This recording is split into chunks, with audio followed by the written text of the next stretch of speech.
Special Father's Day shout out to all fathers. Um, I just felt compelled to do this one on Father's Day. Obviously, a lot of people know the path that I'm on, writing a book, and just want to really just encourage all fathers on this Father's Day. Just three quick principles I want to share with you, and then I'm gonna get out your way. And again, I'm hoping that everyone is having a great Father's Day, that you're enjoying yourselves and really being able to spend time with the people that really count the most. And obviously, that's your family, that's your kids. First thing is, for the fathers who have been there, because we hear a lot of talk about fathers who ain't doing their job. We hear a lot of talk about fathers who aren't around, and a lot of talk about fathers who, for whatever reason, are not being responsible. For the fathers who are being responsible, I mean, you've been there since day one.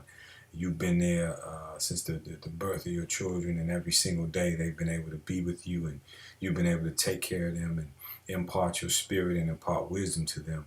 Let me say thank you. Thank you to those fathers who are breaking the stereotype, who are breaking the image of what they say about fathers. And so I just want to again encourage you to continue to do what you've been doing and continue to step your game up. A lot of people know that I work two jobs, and I tell people all the time that I'm not trying to win the Employee of the Month award on any one of those jobs, but I am trying to get the Father of the Year award every year. Every year I'm trying to, be a better father, be a better husband. Those awards are the awards that really count in life, and those are the things that really matter the most. And so for me, I'm trying my best to get that award every year. And so again, I want to say thank you to those fathers who have really stepped up to the plate. You've gotten in the game. And so that's part of the problem, I think, in that a lot of men have been on the sidelines.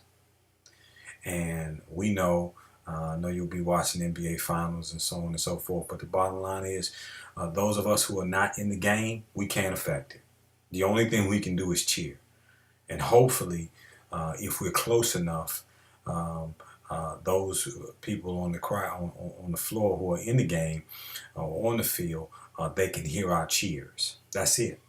But we, as men, have to get off the sidelines and get in the game.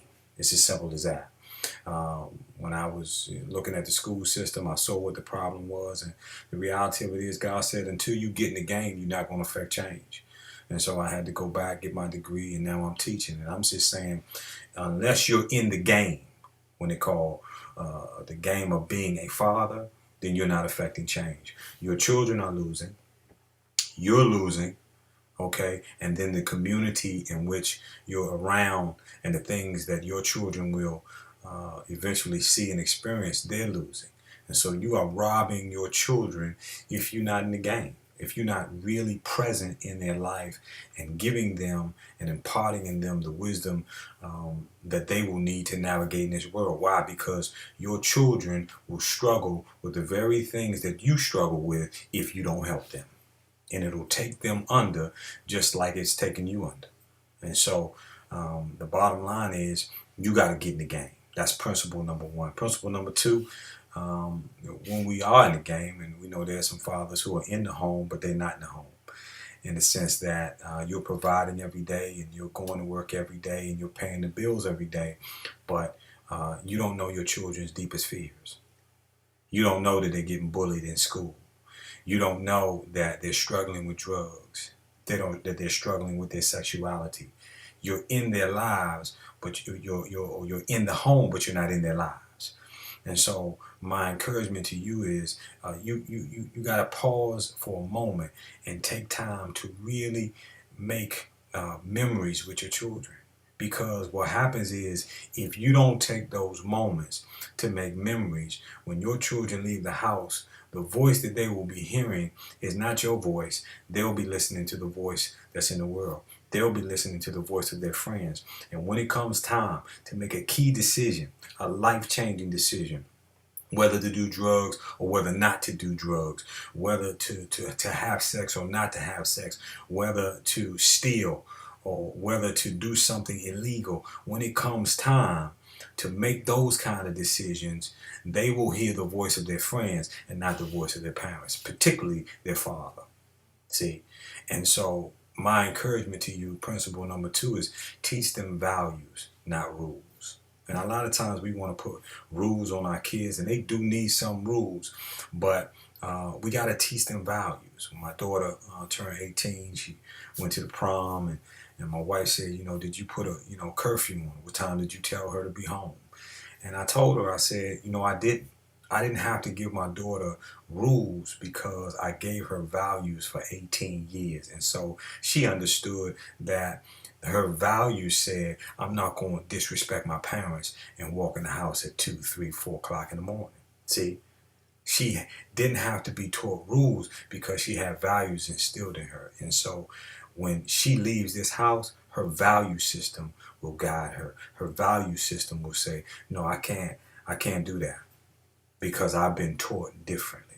And so a lot of times, again, you don't have that necessary connection with your child in the sense that you're trying to be their friend, but you haven't given any values for them to stand on.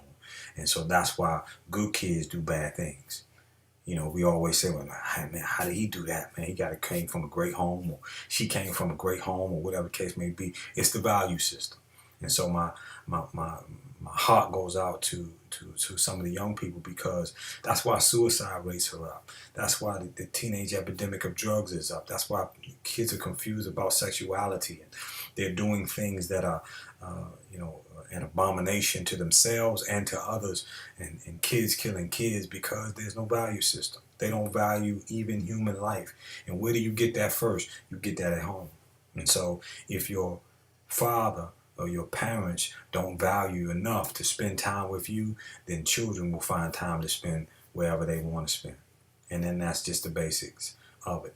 The last piece is to the fathers who may or may not have been in their children's lives. I mean, it may be 6 years, it may be 10 years, it may be 20 years. You haven't been there for your children. And I'm encouraging you today to say this one thing: it does not matter. If you're still alive and your children are still alive, you still have time. It's not over. And so your children still need you, no matter what they might say. I know, they might be older, you might be older, and you have to go through some barriers or jump through some hoops. You might have to deal with the mother, or you might have to deal with, some different situations and deal with the court system. But I need you to understand that you need to be there for your child. You need to be in your child's life, because again, like I said before, whatever you don't give them is the thing that they're going to struggle with. Guaranteed. And so I don't care what the courts say. I don't care if you and the mother are not getting along. Your children want you in their lives. And men got to stand up. Enough is enough. When are we going to say, you know what, I'm not going to bury any more children. I'm not going to bury my son. I'm not going to bury my daughter because I didn't give them a value system, or because I didn't spend time with them, or because they ran into a situation, watch this, that I could have helped them with, but because I was so selfish and I was worried about appearances and I was worried about how things were going to feel, that I didn't step up to the plate as a man. 2 things that should never come together. 2 things that should always repel each other. 2 words that should never go together, and that's weak and man. Those things should never come together. It nauseates me when I see weak men. It bothers me. And so as a man, you got to begin to stand. And what we have in this world, we have a lot of males, but they're not men. They've gotten older, but they haven't matured. And that's why they walk away from responsibility. And that's why they turn their backs on their children. And that's why our society and our school system and our communities are being robbed, is because we have allowed it to happen. We have not stepped up as men to say, not in my house. And it's an epidemic, so much so that we just letting it go. Every single day, we just letting it go. And so, again, um, shout out to all the fathers out there. Um, Please stay in the game. Uh, Keep encouraging our young people. Keep doing whatever you can do to help them because 100% they need it. And so they call me the change maker, and I'm thankful to be able to send you this message. Again, do whatever you have to do. Anything that's not growing is dead. I'm out.